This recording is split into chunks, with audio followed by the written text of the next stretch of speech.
Merci, Monsieur le Président, Monsieur le Ministre, Monsieur le rapporteur général, Monsieur le Président.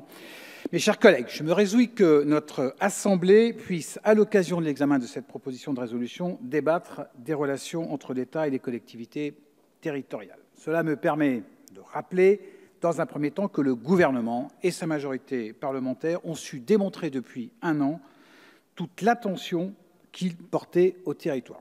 Quelques exemples, la création d'une instance de dialogue avec l'État, la CNT, bientôt l'Agence nationale de cohésion des territoires pour soutenir les territoires ruraux et de banlieue, et le lancement du programme Action Cœur de Ville. Il pourrait aussi parler de l'instauration d'un mécanisme de contractualisation, un certain nombre d'entre vous en ont parlé, avec les 322 plus grandes collectivités, gage de visibilité et d'adaptation, plutôt que rabot financier appliqué sans discernement à toutes les collectivités.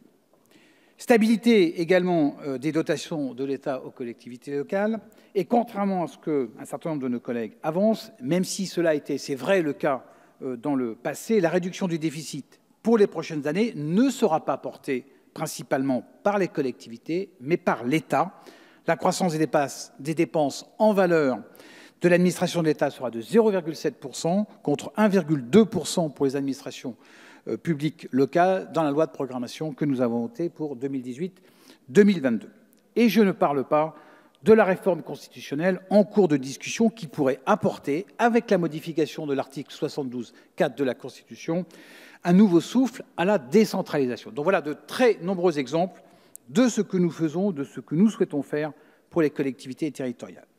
Je souhaite maintenant revenir sur les 4 recommandations de la proposition de résolution qui sont issues de la mission flash autonomie financière des collectivités territoriales, de la délégation aux collectivités territoriales et à la décentralisation. Je tiens tout d'abord à saluer le travail de très grande qualité et d'écoute mené par les 2 rapporteurs, Charles de Courson et Christophe Géretti. Le débat de cet après-midi prouve toute la richesse et l'éclairage que cette nouvelle délégation peut apporter à nos débats. Alors, première proposition, vous souhaitez redéfinir le principe d'autonomie financière. Comme vous l'avez souligné, chers collègues, l'évolution de ce ratio peut laisser perplexe. Alors que les dotations ont été gelées, puis réduites depuis 2003, le ratio d'autonomie financière s'est accru dans toutes les catégories de collectivités territoriales. Cette augmentation ne résultant pas d'une évolution des ressources fiscales à disposition des collectivités, il est donc légitime de vouloir redonner aujourd'hui une portée réelle à ce principe. Vous appelez de vos vœux le principe d'autonomie fiscale, c'est votre deuxième point. Je tiens à rappeler que le pouvoir fiscal est une compétence exclusive du législateur qui peut autoriser les collectivités à lever l'impôt. Toute autonomie fiscale des collectivités doit donc s'articuler avec le principe d'égalité devant l'impôt.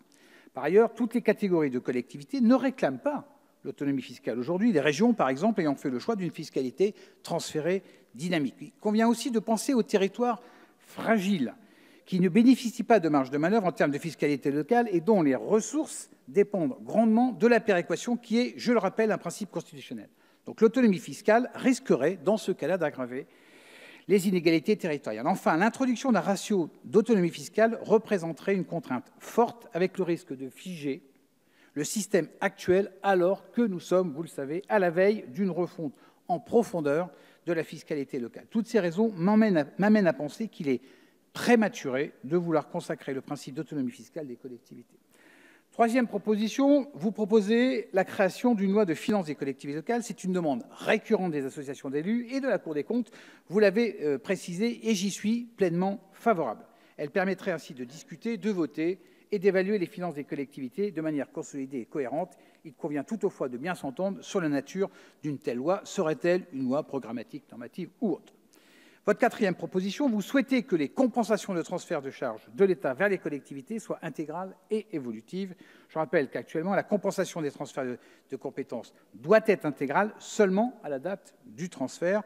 On peut comprendre votre souhait de la rendre évolutive pour protéger les collectivités, notamment lorsqu'il s'agit par exemple des dépenses sociales des départements. Mais cette proposition peut aussi signifier que la compensation puisse être revue à la baisse dans certains cas. Les charges que vous mentionnez peuvent aussi découler de l'application de normes. Sur ce point, le gouvernement souhaite améliorer leur évaluation et réduire leur nombre. Pour conclure, chers collègues, je comprends parfaitement la volonté du groupe LI de se saisir de l'opportunité de la réforme constitutionnelle pour avancer ces 4 propositions auxquelles j'adhère en grande partie. Cependant, nous ne pouvons souscrire ni à votre exposé des motifs, ni à l'intégralité de vos recommandations. C'est pourquoi le groupe La République En Marche appelle à voter contre cette proposition de résolution qui a le mérite néanmoins, chers collègues, de poser un débat fondamental pour les collectivités.